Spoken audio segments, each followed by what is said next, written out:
Hello दोस्तों, स्वागत है आप सभी का मेरे यूट्यूब चैनल मूवी पॉइंट पर। दोस्तों, आज मैं एक्सप्लेन करने वाला हूँ 1987 में आई horror movie evil dead part 2 को, जिसे डेड बाय डॉन के नाम से भी जाना जाता है। दोस्तों, ये 1981 में आई horror movie the evil dead का सीक्वल है।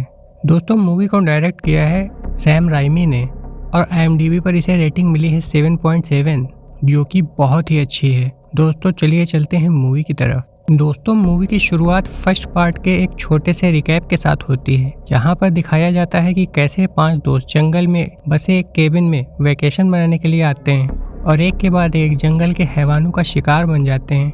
अब हम देखते हैं कि ऐश और उसकी गर्लफ्रेंड लिंडा गाड़ी में कहीं जा रहे हैं, जहाँ लिंडा ऐश से पूछती है कि वो जगह कैसी है जहाँ पर हम छुट्टियाँ मनाने के लिए जा रहे हैं। इस पर ऐश उसे कहता है कि वो जगह थोड़ी टूटी फूटी है पर पहाड़ों के बीच में है। अब शाम हो जाती है और वो दोनों ब्रिज पर से गुजरते हुए केबिन तक पहुंच जाते हैं। अब रात हो चुकी है और ऐश पियानो बजा रहा है और उसकी गर्लफ्रेंड डांस कर रही है। अब ऐश और लिंडा किस करने वाले होते हैं। तभी लिंडा अपने लॉकेट पर हाथ रखकर ऐश से कहती है कि वो बहुत खूबसूरत है। अब जिन लोगों ने इविल डेड पार्ट 1 को देखा है वो लोग इस लॉकेट को पहचानते होंगे।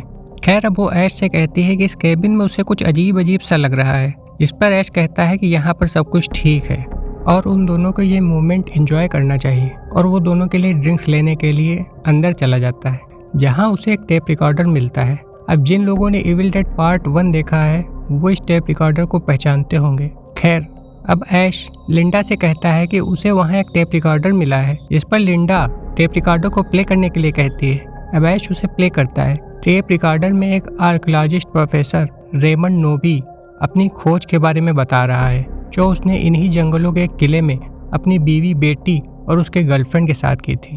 वो बताता है कि उस किले की खोज के दौरान उसे एक बुक मिली थी जिसे नेक्रोनॉमिकन एक्स मॉर्टिस या मौत की किताब भी कहते हैं। फिर वो लोग उस किताब को लेकर उसी केबिन में आ गए थे, जिससे कि प्रोफेसर अकेले में उस किताब का अध्ययन कर सके और उसका अनुवाद कर सके। आगे वो बताता है कि उस किताब में आत्माओं के बारे में लिखा है जो घूमती हैं इन जंगलों की गहराइयों में। इस किताब में लिखे मंत्रों से उन प्रेत आत्माओं को जिंदा लोगों को अपने बस में करने की इजाज़त मिल जाती है।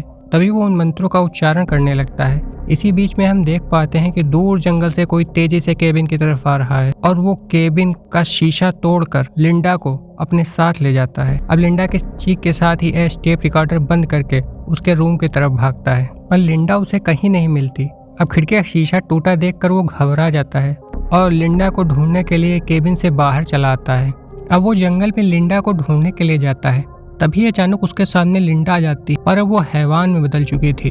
उसे देखकर ऐश घबरा जाता है। अब वो ऐश के ऊपर झपटती है। तभी ऐश पास पड़े शॉवेल से उसके सर को उसके धड़ से अलग कर देता है और फिर उसे जमीन खोद कर वहीं दफना देता है और उसके गले से लॉकेट निकाल लेता है जो उसने गिफ्ट दिया था। अब सुबह हो चुकी है।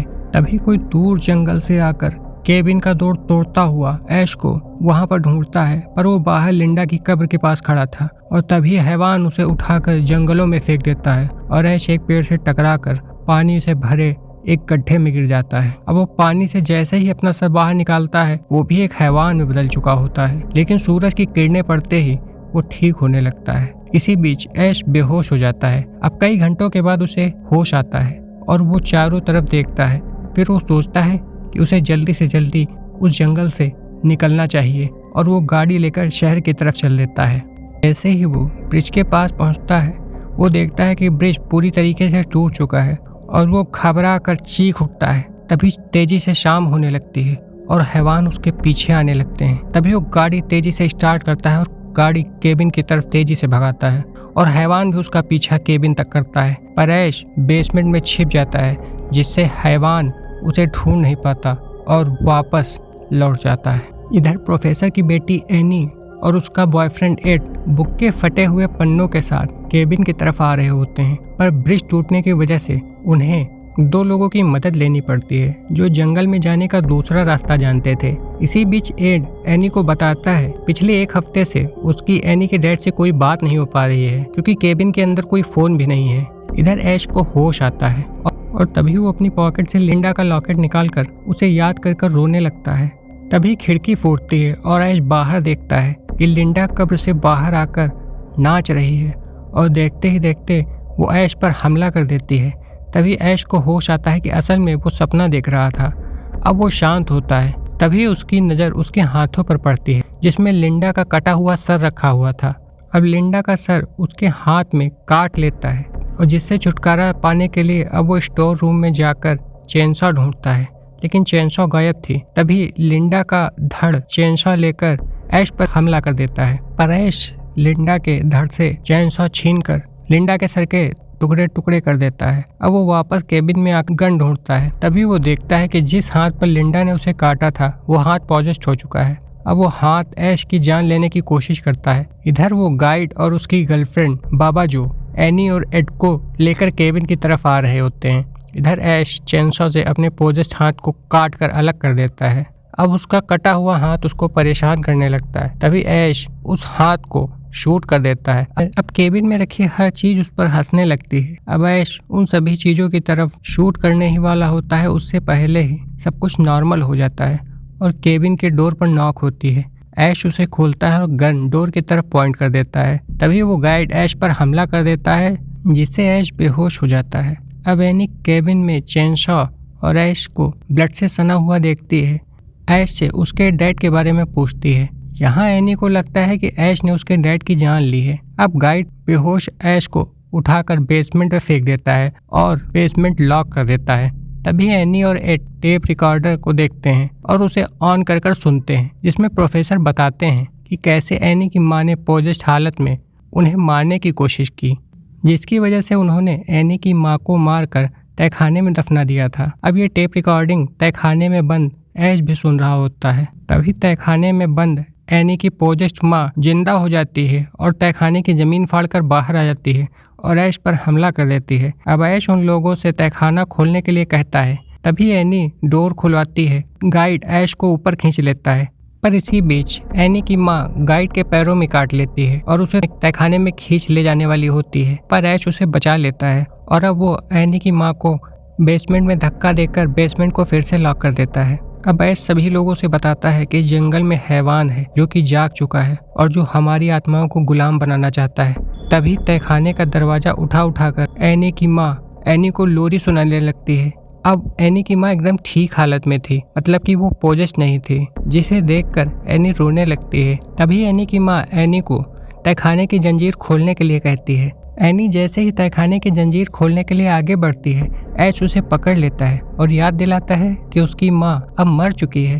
तभी एड हैवान में बदल जाता है और हवा में झूलने लगता है और अब एनी की माँ भी अपने हैवानी रूप में वापस आ जाती है। इधर हैवान बन चुका एड गाइड और उसकी गर्लफ्रेंड पर हमला कर देता है और जैसे ही वो एनी की तरफ बढ़ता है, ऐश कुल्हाड़ी से उसके टुकड़े टुकड़े कर देता है। अब गाइड खिड़की से बाहर झांकता है और वो देखता है कि जिस रास्ते से वो उस केबिन में आया था अब वो रास्ता ही नहीं है। तभी केबिन हैवानों की चीखों से गूंज उठता है और ऐश पीछे की कमरे की तरफ तेजी से बढ़ता है। सभी धीरे धीरे उसके पीछे पीछे आने लगते हैं। तभी उस कमरे में प्रोफेसर की आत्मा आती है जो उन लोगों को बताती है कि उन हैवानों को किताब के उन पन्नों में लिखे मंत्रों से वापस दूसरी दुनिया में भेजा जा सकता है जो एनी और एड अपने साथ लेकर आए हैं। तभी बाबा जो गाइड से उसका हाथ छोड़ने के लिए कहती है, पर गाइड कहता है कि उसने तो उसका हाथ पकड़ा ही नहीं है। अब बाबा जो देखती है कि एक कटे हुए हाथ ने उसका हाथ पकड़ा है, जो देखकर वो घबरा जाती है और चीखती हुई जंगल की तरफ भागती है। अब जंगल में हैवानी पेड़ उसके साथ असॉल्ट करते हैं और उसे निगल जाते हैं। इधर एनी उन पन्नों को केस से बाहर निकालती है,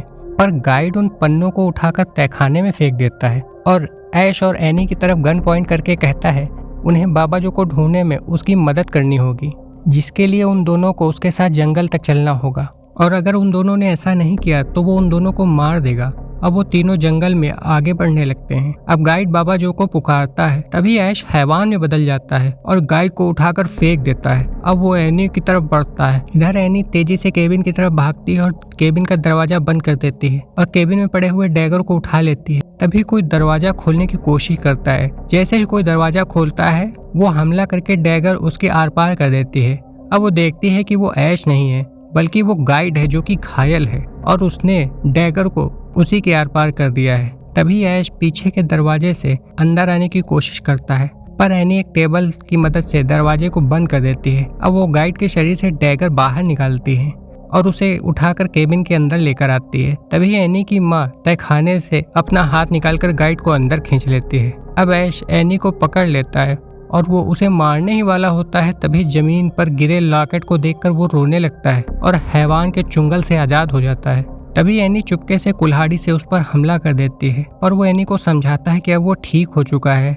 अब एनी को विश्वास होता है कि वो ठीक हो चुका है। तब वो ऐश से कहती है कि उसे तहखाने में जाकर उन पन्नों को ऊपर लाना होगा जिससे वो उन हैवानों को वापस नर्क में भेज सके। अब ऐश और एनी स्टोर रूम की तरफ जाते हैं जहां ऐश अपने कटे हाथ की जगह चेनसॉ फिट कर लेता है और गन लेकर तहखाने में उतर जाता है और एनी को ऊपर वेट करने के लिए कहता है। अब वो अंदर जाकर पन्नों को ढूंढता है। तभी उसे वहां पर एक कमरा दिखाई देता है जिसमें वो पन्ने पड़े थे। अब वो पन्ने लेकर ऊपर आने ही वाला होता है। तभी एनी की माँ उसे तहखाने में खींच ले जाती है। अब ऐश बेहोश हो जाता है और एनी की माँ बाहर आकर एनी पर हमला कर देती है, पर तभी ऐश पीछे से आकर एनी को बचा लेता है और ऐश एनी की माँ के टुकड़े टुकड़े कर देता। अब एनी अपनी माँ को याद करके रोने लगती है, पर ऐश उसे संभालता है। तभी जंगल के हैवान और मुर्दाखोर पेड़ केबिन पर हमला कर देते हैं। अब ऐश एनी को उन पन्नों को पढ़ने के लिए कहता है और वो उन पन्नों को जैसे ही पढ़ना शुरू करती है उसकी माँ का कटा हाथ एक डैगर उठाकर उसके आर पार कर देता है। पर एनी मरते मरते हुए भी उन पन्नों को पढ़ ही जाती है जिससे दूसरी दुनिया का द्वार खुल जाता है और धीरे धीरे केबिन और जंगल की सारी बुरी आत्माएं उसमें समाने लगती हैं। पर ऐश भी उससे बच नहीं पाता है और वो भी उन बुरी आत्माओं के साथ उस द्वार में समा जाता है। अब हम देख पाते हैं कि ऐश और उसकी कार एक जगह आकर गिरे हैं। यहाँ सैनिकों ने ऐश को घेर लिया है और उसे मारने ही वाले हो। तभी एक उड़ने वाला हैवान हमला कर देता है और वो ऐश को छोड़कर भागते हैं। अब ऐश अपनी बंदूक से उस हैवान को खत्म कर देता है। ये सब देखकर वो सैनिक ऐश के सामने अपने हथियार डाल देते हैं और उसे अपना रक्षक समझकर उसकी जय जयकार करने लगते हैं और ऐश चीखने लगता है। इसी के साथ मूवी खत्म हो जाती है। दोस्तों, अगर आपको ये वीडियो पसंद आया हो तो प्लीज वीडियो को लाइक और चैनल को एक सब्सक्राइब जरूर कर दें। इससे दोस्तों मुझे मोटिवेशन मिलेगी और मैं इसी तरह आपके लिए अच्छी मूवीज के एक्सप्लेनेशन लाता रहूंगा। धन्यवाद।